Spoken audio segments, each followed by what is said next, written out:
Hello दोस्तों, tricks for all students में आप सभी का एक बार फिर से स्वागत है। दोस्तों, आज की इस वीडियो में हम आपका एक चैप्टर है गुरु नानक। तो आज की इस वीडियो में हम आपके इस चैप्टर को काफ़ी अच्छे से डिटेल में कवर करेंगे। प्लीज़ वीडियो को पूरा देखना ताकि सारी बातें आप समझ सकें।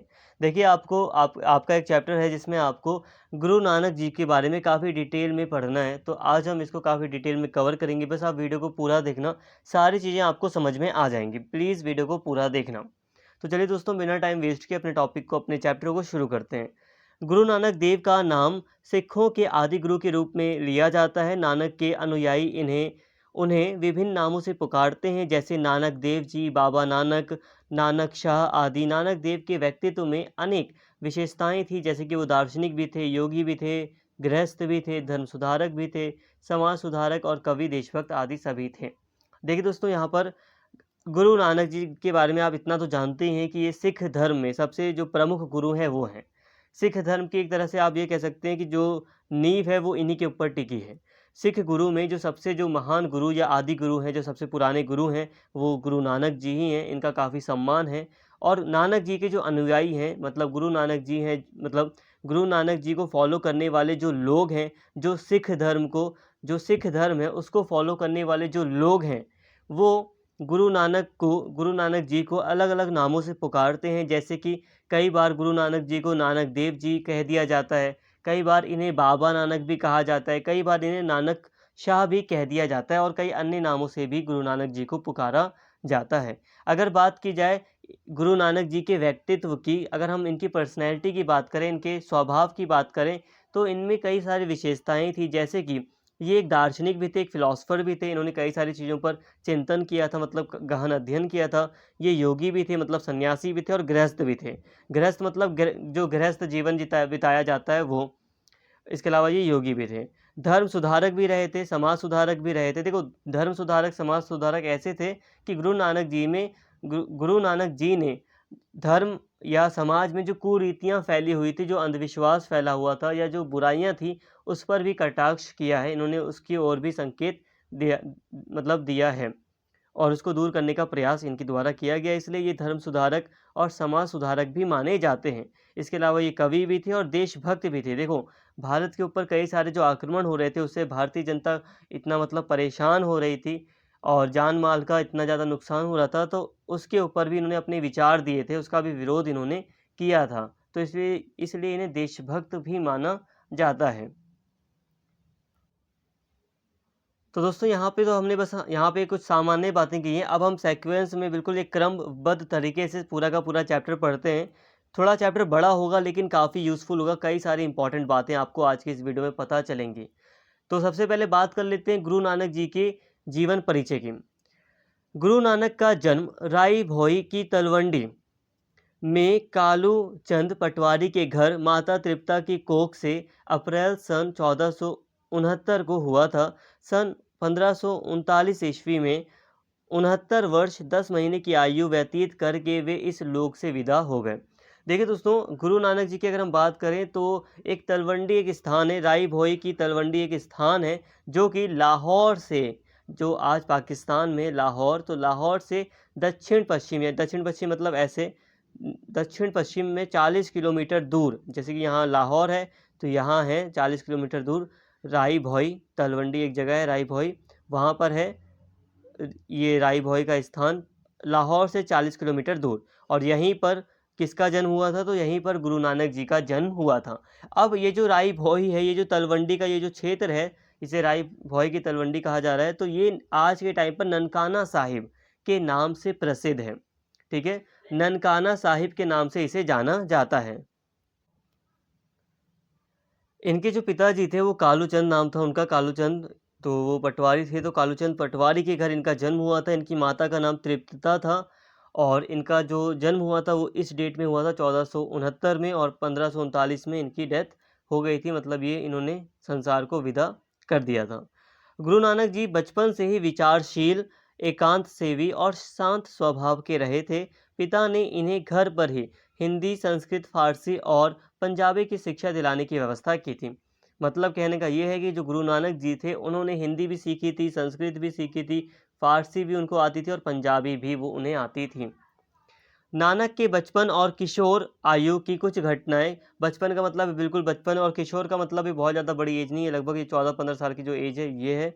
तो नानक के बचपन और किशोर आयु की कुछ घटनाएं उनके मानवीय सहृदय और आत्मचेतस होने की ओर संकेत करती हैं। देखिए दोस्तों, बचपन की इनकी कुछ घटनाएं हैं, किशोर अवस्था की इनकी कुछ घटनाएं हैं जो बताती हैं कि नानक जी, जो गुरु नानक जी थे, वो शुरू से ही उनका जो हृदय था वो काफ़ी कोमल था, वो मानवीय गुणों को ज़्यादा प्रमुखता देते थे। आत्मचेतस यानी कि मानव के प्रति उनका काफ़ी मतलब एक अच्छा स्वभाव था। जैसे कि ये घटना है कि एक बार उनके पिता ने उन्हें कुछ रुपए देकर नानक को बाजार से सामान लाने के लिए भेजा, परंतु मार्ग में कुछ भूखे साधु संतों को भोजन कराने में ही उन्होंने रुपए खर्च कर दिए और घर आकर सहज स्वभाव से सच्चाई पूर्वक कहा कि सच्चा सौदा करके आ गए हैं। इस घटना से पिता तो बहुत दुखी और क्रोधित हुए, परंतु बहन नानकी बहुत विस्मित हुई और भाई के प्रति स्नेह से भर गई। तो देखिए, ये घटना थी जिसमें उन्होंने कहा कि मैं सच्चा सौदा करके आया हूँ, मतलब जिनको भूख वगैरह लगी थी, जो साधु संत थे, उनके ऊपर मैंने भोजन के लिए पैसा खर्च कर दिया।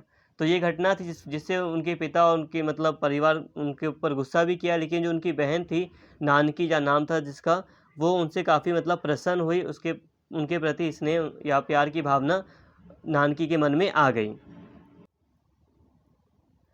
बहन नानकी ने अपने पति जयराम से कहकर भाई को सुल्तानपुर अपने घर बुला लिया और बहनोई के कहने पर नानक ने नवाब दौलत खां लोधी के यहाँ नौकरी स्वीकार कर ली। वहीं पर रहते हुए कुछ समय बाद आटा आदि रसद तौलते हुए 13 की संख्या को 13-13 कहते हुए ज़्यादा रसद तौल गए, फलस्वरूप नौकरी से अलग कर दिए गए। मतलब ये है कि बहन ने फिर उन्हें अपने यहाँ बुला लिया था, नानकी बहन जो थी उनकी, उसने अपने भाई को यानी कि गुरु नानक जी को अपने यहाँ बुला लिया था। लेकिन क्या हुआ कि अब वो भावनाओं में बहकर उन्होंने मतलब सच्चाई पर ज़्यादा ध्यान दिया, तो उन्होंने 13-13 जैसे कि होता है ना, एक एक काव्य की तरह 13-13 कहकर डबल आधे से ज़्यादा राशन तौल दिया, जिसके कारण फिर उन्हें नौकरी से भी निकाल दिया गया। 1487 को नानक का विवाह मूलचंद्र जी की सुपुत्री सुलक्षणी लक्षणी के साथ संपन्न हुआ।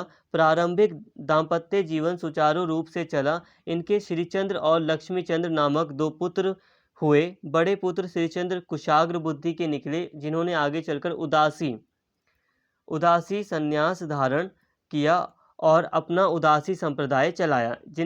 अपने पिता की विचारधारा से मतैक्य यानी कि बिल्कुल विचार ना मिलने के कारण वे पिता के उत्तराधिकारी नहीं हुए।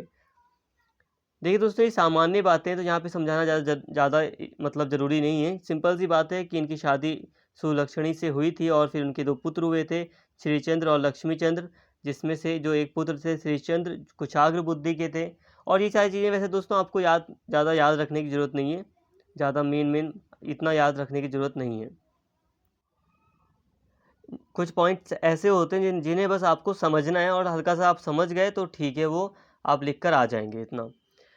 संन्यास धारण किया था, जो इनके एक पुत्र थे उन्होंने संन्यास धारण किया था। और उदासी संप्रदाय, एक संप्रदाय का मतलब समझा देता हूँ, एक अपना संप्रदाय हो जाता है, काफ़ी बड़ा समूह, अपने विचारधाराओं के आधार पर एक बड़ा समूह बना लेना ही संप्रदाय कहलाता है। पिता कालूचंद्र ने नानक की अन्य मनसकता से चिंतित होकर उन्हें कृषि कर्म में लगाना चाहा, परंतु वहां भी नानक ने सच्चा सौदा के समान सच्ची खेती का उपदेश डाला कि शरीर को खेत बनाकर उसमें कर्म का बीज बोकर प्रभु प्रेम जल से सींचते हुए हरि भाव यानी कि भगवान के भाव उगाना चाहिए। इसी से निर्वाण प्राप्त होगा, इसी से मुक्ति प्राप्त होगी। अतः पिता के बताए वाणिज्य कर्म में भी उनका मन नहीं लगा या रमा। वे कहते थे कि जैसा करोगे वैसा भरोगे। खोटे वाणिज्य कर्म से मन भी खोटा हो जाता है। वे वस्तु के सच्चे सौदे पर बल देते रहे। खोटे वणजिए मनु तनु खोटो होई। देखिए दोस्तों, जो नानक जी थे वो सच्चाई पर ही चलने वाले व्यक्ति रहे थे, इस कारण से उनको काफ़ी एक तरह से समस्याएं भी देखनी पड़ी।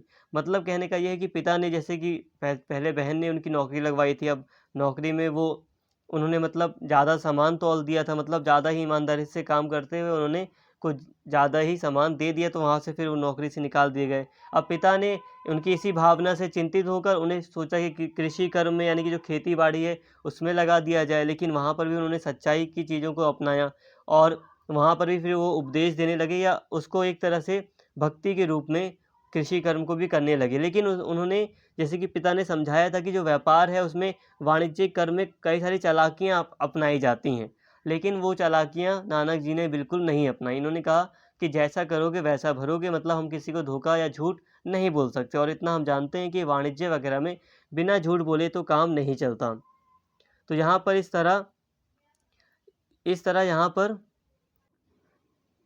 इस तरह पिता ने जो भी चीज़ें उन्हें बताई थी उसमें उनका फिर मन नहीं लगा। ऐसी दृढ़ आस्था वाले युवक नानक ने घर बाहर की फिर चिंता किए बिना दूर दुरा देशांतर दूर देशांतर यहाँ नोट्स में थोड़ी सी प्रॉब्लम, यहाँ पे मतलब नोट्स थोड़े से यहाँ पे वर्ड्स गलत है। यहाँ पे होगा दूर देश देशांतर, ठीक है, आप कर लेना देश देशांतर, यहाँ पे आप देश देशांतर लिख लेना, ठीक है, कोई दिक्कत नहीं, आप लिख लेना, ठीक है। देश देशांतर करने की ठानी और घर से निकल पड़े। नानक जी ने देश के भीतर और बाहर बहुत बड़े भूभाग की यात्राएं की। पूर्व में, जो पूर्व का एरिया जहाँ असम वगैरह है, तो पूर्व में वो कामरूप, यानी कि कामरूप पहले नाम था असम का, तो आसाम, फिर जगन्नाथपुरी एवं देश के अंदरूनी भूभाग में घूमे। दक्षिण में रामेश्वर, सिन्हल द्वीप तक, पश्चिम में अर्बुदगिरी, आबू पर्वत, जो आबू पर्वत वगैरह है वहाँ पर गए। गुजरात में और फिर बलख बुखारा, बलख बुखारा कहाँ है? उज्बेकिस्तान में है। तो बलख बुखारा, बगदाद, मक्का मदीना तक गए, यानी कि विदेश तक उन्होंने यात्रा की। वे 20-25 वर्षों तक पंजाब में और पंजाब सीमा से बाहर घूमते रहे। इस देशांतन काल में गुरु जी का पक्का साथी मर्दाना उनके साथ रहा। देखिए दोस्तों, यहाँ पर साफ-साफ हमने ये पढ़ा कि जो गुरु नानक जी थे, जब वो कोई काम नहीं कर पा रहे थे, यानी कि उनका किसी भी काम में मन नहीं लग रहा था, क्योंकि काम में तो भाई झूठ का सहारा लिया जा रहा था, चालाकी अपनाई जा रही थी, लेकिन वो सच्चाई की राह पर चल रहे थे, जिस कारण से उनका काम में मन नहीं लगा। फिर उन्होंने यात्राएँ की। उन्होंने लंबी-लंबी यात्राएँ की, स्पेशली पंजाब में, और फिर पंजाब से पूरे देश में और विदेश में भी, भारत से बाहर के एरिया में भी उन्होंने काफ़ी यात्राएँ की। पूरे यात्रा काल की एक महत्वपूर्ण जो घटना थी वो थी श्रमजीवी लालों की आवभगत स्वीकार करना है। कर्म से भिन्न समझे जाने वाले लालों के घर ठहरना और अतिथि सत्कार स्वीकार करना समाज में खलबली पैदा करने वाली घटना बन गई। जब उच्च वर्गीय ब्राह्मण क्षत्रिय समाज को यह सूचना मिली कि एक ऊंची पहुंच के महात्मा श्रमजीवी बढ़ई के घर रोटी खा रहे हैं, तो जमींदार भागों की ओर से भोजन का निमंत्रण दिया गया, जिसे उन्होंने यह कहकर अस्वीकार कर दिया कि लालों की रोटी में परिश्रम की कमाई का जो स्वाद है वह छठ व्यंजनों, यानी कि अलग अलग तरह तरह के व्यंजनों में कहाँ। देखिए दोस्तों, ये जो यात्राएं की थी गुरु नानक जी ने, इसमें एक जो प्रमुख घटना थी वो ये थी कि जो श्रमजीवी लोग थे, जो मेहनत करने वाले, जो नीचे जाति के जो लोग थे, जो गरीब लोग थे, मजदूर वगैरह थे, जिन्हें यहाँ पे लालो कहा गया है, उनके घर गुरु नानक जी ने अपना आदर सत्कार स्वीकार किया, उनके घर ठहरना उन्होंने स्वीकार किया। और जो ज़मींदार थे, जब उन्हें पता चला कि अरे इतना महान व्यक्ति गुरु नानक जी जैसा एक गरीब के यहाँ ठहरा हुआ है, तो इन्होंने अपने यहाँ जो ज़मींदार वगैरह थे जिन्हें भागो कहा गया है, तो इन्होंने अपने यहाँ उन्हें निमंत्रण दिया गुरु नानक जी को। लेकिन गुरु नानक जी ने इनका निमंत्रण, इनका इनविटेशन इसलिए अस्वीकार कर दिया क्योंकि इन्होंने कहा कि जो श्रमजीवी लालों हैं वो मेहनत करके रोटी कमाते हैं, मतलब मेहनत करके हर चीज़ करते हैं, लेकिन ज़मींदारों की रोटी में स्वाद नहीं आएगा क्योंकि वो बिना मेहनत के ही इतना सारा पैसा कमाते हैं। तो इसे एक महत्वपूर्ण घटना माना जाता है कि यहाँ पर निम्न जाति को भी एक पूरा सम्मान दिया गया, और एक महात्मा का पूरी तरह एक निम्न जाति के व्यक्ति के यहाँ ठहरना एक बहुत बड़ी घटना माना गया। इसी प्रकार की एक घटना आसाम कामरूप की घटना बताई जाती है, जहां नानक ने तंत्र मंत्र के करने वालों को, पाखंडी कलंदरों, फकीरों, माला तिलकधारी पंथिक लोगों के साथ, जो धार्मिक कट्टरता पंथ रखते हैं, वो उन लोगों के साथ जो विचित्र वेश धारण कर लोगों को ठगते थे, सत्संग किया और उन्हें पाखंड से अवगत कराया। देखिए दोस्तों, कई सारे इलाके थे, जैसे कि कई सारे क्षेत्र थे, जैसे कि आसाम हो गया या कई दूसरे भी क्षेत्र थे, जहाँ पर इन्होंने गुरु नानक जी ने सत्संग किया। सत्संग मतलब एक बड़ी सी सभा बुलाई, अच्छे लोगों की मतलब लोगों की सभा बुलाई, जहाँ पर इन्होंने अपने विचारों को व्यक्त किया और साथ में ही जो लोग थे, जो जनता थी, उसको मतलब जागरूक किया कि आप इतने इन पाखंडियों के बीच, मतलब पाखंडी लोगों के से फंसे ना। मतलब बहुत सारे लोग पाखंड के नाम पर लोगों को, मतलब बहुत सारे लोग तंत्र मंत्र के नाम पर लोगों को लुभा रहे थे, या लोगों को मतलब एक तरह से मतलब ठग रहे थे। तो जो लोग ठग रहे थे, जो पाखंडी लोग ठग रहे थे, उनके बारे में कई सारी बातें गुरु नानक जी ने लोगों को समझाई कि वो इस माया जाल में, ये जो फालतू के जो लोग हैं, इनके चक्कर में ना फंसें। तो यहाँ पर इसी तरह से कहा जाता है कि यहाँ पे उन्होंने समाज सुधार भी किया। इसी तरह की एक यहाँ पर एक चीज़ ध्यान देना दोस्तों, कि हो सकता है आप लोग सोचें कि यहाँ पे इतने कठिन कठिन शब्द हैं, इनको मैं याद कैसे करूँगा या करूँगी। तो यहाँ पे देखिए, जो चीज़ मैं आपको समझाता हूँ, इसे आप शॉर्ट करके आप खुद समझ सकते हैं। कि सिंपल सा कह सकते हैं कि गुरु नानक जी ने लोगों को तंत्र मंत्र से दूर रहने और पाखंडी कलंदरों फ़कीरों से दूर रहने रहने की सलाह दी, लोगों को जानकारी दी, लोगों को अवगत कराया कि लोग इनके जाल में ना फंसें। इसी तरह एक काव्य रूढ़ी तब की है, जब नानक मुसलमानों के तीर्थ मक्का शहर में थे। वे काबे की तरफ पैर फैलाकर विश्राम करने लगे। काबे मतलब जो मुख्य, जहाँ पर मतलब जो मक्का मदीना में जो मुख्य स्थान है, जिसकी पूजा की जाती है, तो उसकी तरफ पैर फैलाकर विश्राम करने लगे। तीर्थ की बेअदबी समझकर ने मुल्ला ने उन्हें, मुल्ला मतलब वहाँ का जो मौलवी था, उसने उन्हें डांटते हुए कहा कि तुम अल्लाह की तरफ पैर करके क्यों लेटे हो। इस पर उन्होंने सहज भाव से कहा कि अच्छा भाई, मेरे पैर उधर कर दो जिधर अल्लाह ना हो। इस पर मुल्ला हैरान रह गया, आखिर ऐसी कौन सी दिशा या जगह है जहाँ अल्लाह नहीं है। इस प्रकार नानक सत्य का दर्शन कराते और भक्ति का प्रचार प्रसार करते देश देशांतरों का भ्रमण करते रहे। तो देखिए दोस्तों, उन्होंने अपने भ्रमणों के दौरान कितनी सारी रूढ़ियों को ख़त्म, या जो बेकार रीति रिवाज थे,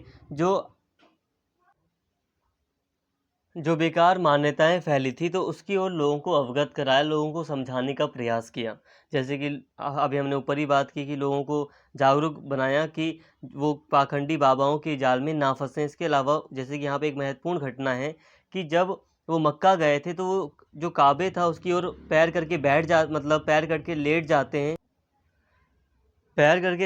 हैं, काबे की तरफ। तो जो वहाँ का जो मौलवी, मतलब जो मुल्ला होता है, मुल्ला मतलब यहाँ पे जो मुख्य पंडित होता है मुसलमानों का, वो जब उनको डांटते हुए कहता है कि अरे तूने अल्लाह की तरफ पैर करके क्यों लेटा है तू, तो जवाब देते हैं कि ठीक है भाई, आप मेरे पैर उधर उस दिशा में कर दो, उधर कर दो जहाँ पर अल्लाह ना हो। तो इस पर मुल्ला हैरान हो जाता है, मतलब सिंपल सा है कि वो हैरान हो जाता है कि भाई बात तो सही है, भाई मैं किधर करूँ इसका पैर, क्योंकि अल्लाह तो हर जगह है, भगवान तो हर जगह है। तो इस तरह दूर दूर की यात्राएं करके गुरु नानक जी ने लोगों को जागरूक करने का प्रयास किया। तो यहाँ तक हमने काफ़ी बातें समझी। अब हम बात करते हैं साहित्यिक परिचय की, कि अब हम इनका एक साहित्यिक परिचय देख लेते हैं। साहित्य के क्षेत्र में इन्होंने क्या क्या चीज़ें लिखी हैं, कौन कौन से ग्रंथ हैं, इसको एक बार जल्दी से समझ लेते हैं। गुरु नानक देव की वाणी मुख्य गुरु ग्रंथ साहिब आदि ग्रंथ में संग्रहित है। देखिए दोस्तों, जो सिख धर्म का जो प्रमुख, जो सबसे बड़ा जो ग्रंथ है, जो पवित्र ग्रंथ है, वो है गुरु ग्रंथ साहिब, जिसे आदि ग्रंथ भी नॉर्मली कह दिया जाता है। तो गुरु नानक जी के जो विचार थे, जो वाणी थी, उसे इस ग्रंथ में शामिल किया गया है। जिन गुरुओं पर नानक छाप लगी हुई है, वे इस प्रकार हैं: गुरु अंगद, गुरु अमरदास, गुरु रामदास, गुरु अर्जुन देव और गुरु तेग बहादुर जी। देखिए, ये जो जितने भी गुरु हैं, ये सारे जो गुरु थे अभी नाम बताए, ये गुरु नानक जी के विचार से ज़्यादा प्रभावित रहे हैं। इन्होंने गुरु नानक जी के पूरी तरह विचारों को फॉलो किया है। सभी परवर्ती गुरुओं ने आदि गुरु नानक की वाणी का विनम्रता पूर्वक स्मरण किया है। मतलब जितने भी ये जो गुरु रहे हैं, इन्होंने गुरु नानक जी की जितनी भी वाणी, यानी कि जो भी उनके विचार थे, उसका मतलब प्रयोग किया है, उसको अपनाया है। जपूसी आशा आशा दीवार पट्टी आरती दखिनी ओंकार सिंध गोष्ठी यानी कि सिद्ध गोष्ठी आदि रचनाएं नानक के नाम से प्रसिद्ध हैं। नाम थोड़े से अजीब लग रहे होंगे, लेकिन ये पंजाबी भाषा वगैरह के नाम है तो ये आपको अजीब लग रहे होंगे, लेकिन ये प्रमुख मतलब रचनाएं हैं जो कि नानक जी के नाम से प्रसिद्ध हैं। ऐसा माना जाता है कि नानक जी ने इन रचनाओं को लिखा है, या इनमें प्रमुख रूप से इन्हीं के विचार हमें मिलते हैं। जैसे कि जपूसी हो गया, आशा दीवार हो गया, पट्टी हो गया, आरती हो गया, दक्षिणी ओंकार, सिंध गोष्ठी आदि ये रचनाएं हैं जो नानक जी के नाम से प्रसिद्ध हैं। इसी प्रकार सोहिला रही रास शीर्षक पद समूह में भी नानक के अनेक पद और पौड़ियाँ संकलित हैं। मतलब ये भी एक ग्रंथ कह सकते हो, रचनाएं कह सकते हो, कुछ पद हैं ये रहीदास और सोहिला। तो इसमें भी नानक जी के नाम से कई सारे पद जो काव्य वगैरह होते हैं वो हमें इसमें कई मिल जाते हैं, उनके विचार हमें इसमें देखने को मिल जाते हैं। ये चीज़ें दोस्तों थोड़ी सी रटने वाली चीज़ें हैं, ये थोड़ी सा आपको रटना पड़ेगा। ये आपके ऊपर डिपेंड है कि आप कितना रटना चाहते हैं। हो सकता है आप कम से कम रटें, कम से कम ये सारी चीज़ें रटें, क्योंकि आपको बस ज़्यादा से ज़्यादा चीज़ें समझनी है, क्योंकि एग्ज़ाम में आपको ज़्यादातर चीज़ें लिखनी है। तो आप समझ कर लिख पाएंगे, याद या रट्टा मुश्किल है इतना सब कुछ मार पाना। बट हाँ, आप थोड़ा थोड़ा कोशिश करें कि कुछ कुछ चीज़ें आप वर्ड्स याद कर लें। समूची नानक वाणी में विचारों और भावों की सघनता है।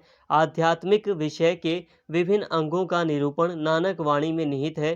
प्रेम विरह की इतनी मार्मिक व्यंजना हुई है कि हृदय में गहरी पैठ करती है। नानक की वाणी की विनम्रता समूचे संत साहित्य में उल्लेखनीय है। देखिए दोस्तों, नानक जी ने जो कुछ भी बताया है उसमें हम देखते हैं कि उनके विचार काफ़ी विनम्रता पूर्वक रहे हैं। उन्होंने एक तरह से निवेदन किया है पूरे समाज से कि वो अंधविश्वास वगैरह हो गए, जो सामाजिक रूढ़ियाँ हैं उसको हटाया जाए। अभी इनके विचारों को हम काफ़ी डिटेल में समझेंगे। गुरु नानक देव की महत्वपूर्ण रचना जपू जी है। यह रचना सभी सिख बंधुओं एवं पंजाब जो जितने भी सिख लोग हैं और जो पूरा पंजाब का जो क्षेत्र है, पंजाब सिंध क्षेत्रों से जुड़े अनेक आस्तिक हिंदुओं की कंठवाणी है। जपू जी सूत्रात्मक शैली में रची हुई है। इसमें थोड़े शब्दों में गहन भावों का वर्णन है।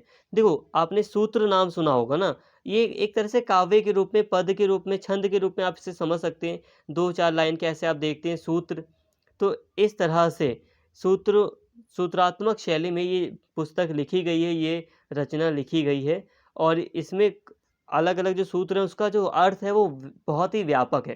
देखो दोस्तों, आपने स्कूल वगैरह में काव्य और पद पढ़ा होगा, तो काव्य पद में क्या होता है, जो पद वगैरह होते तो 2 लाइन के हैं, लेकिन उनका अर्थ जो है वो 10-10 लाइन का होता है। तो उसी तरह ये जो ग्रंथ है जपूजी, इसमें सूत्रात्मक शैली में रचना की गई है और इसमें गहन अर्थ शामिल हैं। ठीक है, और ये बहुत ज़्यादा जो महत्वपूर्ण रचना है वो मानी जाती है। गुरु नानक देव जी की एक महत्वपूर्ण जो रचना है वो जपूजी मानी जाती है, जिसको बहुत सारे सिख लोग, मैक्सिमम जितने भी सिख लोग हैं वो फॉलो करते हैं। स्पेशली पंजाब और सिंध के क्षेत्र में जो हिंदू लोग रहते हैं वो भी इनकी मतलब इसमें जो भी बातें लिखी हैं उसको ओरली याद रखे हुए हैं। कई मतलब भजन वगैरह में इसका यूज़ करते हैं। देखो, आप लोग सोच रहे होंगे कि आदि ग्रंथ है सबसे ज़्यादा महत्वपूर्ण ग्रंथ गुरु नानक देव जी का। तो देखिए दोस्तों, गुरु ग्रंथ साहिब जो है आदि ग्रंथ है, ये जो ग्रंथ है इसमें गुरु नानक देव जी के मतलब गुरु नानक देव जी ने इसे प्रत्यक्ष रूप से नहीं लिखा। इसे बाद में जो अन्य गुरु थे, गुरु ग्रंथ साहिब को अलग से बाद में जो ग्रंथ मतलब जो गुरु आए उन्होंने इसे जो भी विचार थे गुरु नानक देव जी के और दूसरे जो अलग अलग जो कवि वगैरह रहे, जैसे यहाँ तक कि कबीर दास जी रहे, तो उन सभी के विचारों को इसमें शामिल किया गया है। ठीक है, ये गुरु नानक जी के बाद इस ग्रंथ को काफ़ी अच्छे से पूरी तरह इसमें विचारों को संकलित किया गया। लेकिन जब हम गुरु नानक जी की रचनाओं की बात करते हैं कि जो उन्होंने स्वयं लिखी हैं या उनके नाम से जो प्रसिद्ध हैं, उसमें जपूजी एक प्रमुख एक ग्रंथ या एक रचना है। तो जहाँ तक हमने साहित्यिक परिचय को देखा, हो सकता है साहित्यिक परिचय थोड़ा सा कठिन लग रहा हो, लेकिन आप घबराइए मत। आगे की बात अगर हम पढ़ेंगे तो जितना भी अब आगे हमें पढ़ना है वो काफ़ी इजी है, तो प्लीज़ आगे आप इसे पूरा देखें। तो यहाँ पर हम बात करते हैं गुरु नानक देव की विचारधारा की। देखिए, गुरु नानक सिख धर्म के मूल प्रवर्तक थे। उनके बाद गुरु परंपरा में सभी गुरुओं ने उनकी विचारधारा को ही श्रद्धा और विश्वास पूर्वक आगे बढ़ाया। इसीलिए उन सभी को नानक कहा गया। देखिए दोस्तों, दशम गुरु गोविंद सिंह ने इस परंपरा को बदला। देखो, जो गुरु नानक जी रहे हैं वो सिख धर्म के मूल प्रवर्तक रहे हैं, मतलब मेन व्यक्ति रहे हैं सिख धर्म के, जिन्होंने सिख धर्म की एक तरह से स्थापना की। तो पूरी तरह आप एक कह सकते हैं कि जो सिख धर्म के जो मूल प्रवर्तक हैं, बताने वाले जो व्यक्ति हैं, वो गुरु नानक जी रहे हैं। अब उनके बाद जितने भी गुरु आए थे उन्होंने सिंपल सा गुरु नानक जी को फॉलो किया और कुछ बदलाव नहीं किया, इसीलिए दूसरे गुरुओं को भी हम नानक कह देते हैं। लेकिन जो दशम गुरु थे गोविंद सिंह, इन्होंने इस परंपरा को बदल दिया। जैसे नॉर्मली फॉलो कर रहे थे सभी गुरु गुरु नानक जी को, लेकिन अब जो ये जो दशम गुरु गोविंद सिंह आए, इन्होंने इस परंपरा को बदल दिया और इसीलिए गुरु गोविंद सिंह जी की रचना आदि ग्रंथ में समाहित नहीं हुई। तो गुरु गोविंद जी वो व्यक्ति रहे हैं जिनकी जिनके जो विचार थे उसको आदि ग्रंथ साहिब जो ये बुक रही है आदि ग्रंथ, इसमें समाहित नहीं किया गया है। वह अलग से दशम ग्रंथ नाम से जानी जाती है और उनका पंथ खालसा पंथ कहलाता है। अब इन्होंने जो गुरु गोविंद सिंह थे, इन्होंने अलग से एक पंथ की, एक संप्रदाय की स्थापना कर दी थी जिसे खालसा पंथ कहा जाता है। वैसे खालसा पंथ का जो मुख्य काम था वो ये था कि जो सिख लोग हैं उनकी रक्षा करना। तो यहाँ पर आपको बस ये वाला जो पॉइंट है उसे बस आपको थोड़ा सा ही समझना है, बस खालसा पंथ के बारे में। इसे ज़्यादा याद मत रखिए, इसे में बस आप याद कीजिए कि गुरु गोविंद जी ने खालसा पंथ की स्थापना की थी। अब यहाँ जो नेक्स्ट टॉपिक है, यहाँ पे पॉइंट है, इससे याद आप इसे समझें अच्छे से। आदि गुरु नानक द्वारा प्रतिपादित सिख संप्रदाय की विचारधारा बहुत उदार, सहज और उदारवादी थी। वह मनुष्य होकर जीवन सार्थक करने की भावना को पुष्ट करती हैं। गुरु नानक के सामाजिक और आध्यात्मिक विचार कबीर वाणी से बहुत मेल खाते हैं, परंतु उनकी विचारधारा की अपनी भी विशेषताएं हैं, जिस कारण उन्हें सिख पंथ का प्रवर्तक माना जाता है। देखिए दोस्तों, जो सिख धर्म रहा है, जो सिख संप्रदाय है, उसकी जो विचारधारा है वो काफ़ी उदार है। उदार मतलब रूढ़िवादिता नहीं है, उदार का मतलब है काफ़ी खुलापन है, सहज है, उदारवादी है, खुलापन है इसमें, मनुष्य के जीवन को अच्छा बनाया जाए, ऐसी भावना इसमें शामिल है। अब गुरु नानक के जो विचार रहे हैं, गुरु नानक जी के, वो काफ़ी ज़्यादा कबीर की वाणी से मिलते जुलते रहे हैं, लेकिन फिर भी उनके विचारों की अपनी कुछ अलग विशेषताएं हैं। इसी कारण से हम उन्हें सिख धर्म के प्रवर्तक के रूप में, एक प्रमुख व्यक्ति के रूप में, गुरु के रूप में जानते हैं। नानक कहते हैं, अब यहाँ पर विचारों को देखिए। नानक कहते हैं कि जो परम सत्य है उसका चाकर यानी कि नौकर होने में चेतना को सुख प्राप्त होता है। नानक जी का मानना है कि जो देवता है, जो ईश्वर है, जो सबसे ऊपर है, चाहे वो कोई भी हो, उसका नौकर बनने में भी सुख है। सेवक के लिए सेवा धर्म सर्वोपरि है। आपने देखा होगा कि सेवा जो गुरुद्वारा वगैरह होता है वहाँ पे लोग सेवा बहुत करते हैं। लोग बहुत अमीर-अमीर लोग भी आते हैं तो वहाँ पर वो सेवा करते हैं। सेवा मतलब जो भी काम-काज होता है वहाँ पे हाथ बटाते हैं। तो वही यहाँ यहाँ पर आप उसको समझिए कि गुरु नानक जी ने सेवा को सर्वोपरि कहा है। जो सेवक है उसका जो धर्म है सेवा, वो सर्वोपरि है, वो सबसे ऊँचा है। खुद ही यानी कि जो खुद वाली बात हो जाती है कि अहंकार वाली खुद ही को दूर करने के लिए स्वयं के दोष रखना, स्वयं के दोष देखना, आत्म आलोचन करना आवश्यक है। सच्चाई यह है कि हम अकेले अच्छे नहीं हैं, दूसरे भी अच्छे हैं। दूसरों को बुरा समझने की प्रवृत्ति अहंकार का पोषण करती है। अब गुरु नानक जी मानते हैं कि जो अहंकार है, इसको दूर करने का सबसे अच्छा तरीका है कि आप अपने दोष को देखिए, अपनी कमियों को देखिए और उसमें सुधार करने का प्रयास कीजिए। और आप अकेले अच्छे नहीं हैं, आप अकेले सच्चे नहीं हैं, दूसरे लोग भी अच्छे हैं, दूसरे भी सच्चे हैं। और दूसरों को बुरा अगर आप समझेंगे तो आप अहंकारी बनते जाएंगे। ये विचार नानक जी ने रखा है। नानक के यहाँ सर्वधर्म संभाव सर्वोपरि है। मैंने एक वीडियो में आपको सर्वधर्म संभाव पढ़ाया भी है। मतलब ये कि सभी धर्म में विश्वास किया जा सकता है, सभी ठीक हैं और सभी धर्म आपको एक ही दिशा की ओर ले जाते हैं, एक ही मंजिल की ओर पहुंचाते हैं। रास्ते अलग-अलग हो सकते हैं धर्मों के, लेकिन सब आपको एक ही मंजिल पर पहुंचाना चाहते हैं। तो गुरु नानक के यहाँ सर्वधर्म संभाव सर्वोपरि है, सबसे ऊंचा है। नानक किसी भी धर्म या पंथ लगभग अभी आप एक ही मानिए, धर्म या पंथ को बुरा नहीं मानते, बल्कि उनकी बुराइयों, रूढ़ियाँ मतलब होता है पुराने विचार हैं, उनको माया अंधकार जनित जो पुराने जो अंधकार अंधविश्वास है, दोषों को बुरा कहते हैं। देखो दोस्तों, जो नानक जी हैं वो कहते हैं कि सभी धर्म ठीक है, लेकिन गुरु नानक जी किसी भी धर्म को बुरा नहीं कहते हैं। यहाँ पे सभी धर्म को वो सही मानते हैं। बस वो कहते हैं कि जो धर्मों में जो रूढ़ियाँ हैं, जो पुराने विचार हैं, जो सही नहीं हैं, या जो अंधविश्वास है वो बुरे हैं। अंधविश्वास बुरा है, धर्म बुरा नहीं है। उनकी दृष्टि में, उनके विचार में वही ज्ञानी है जो सभी धर्मों मनुष्य मात्र को एक सभी धर्मों में मनुष्य मात्र को एक मानता है। सच्चे धर्म पर चलने के लिए आत्म परिचय अथवा अर्थात आत्म अवलोकन की आवश्यकता है। नानक धर्म में गुरु सद्गुरु सर्वोपरि है।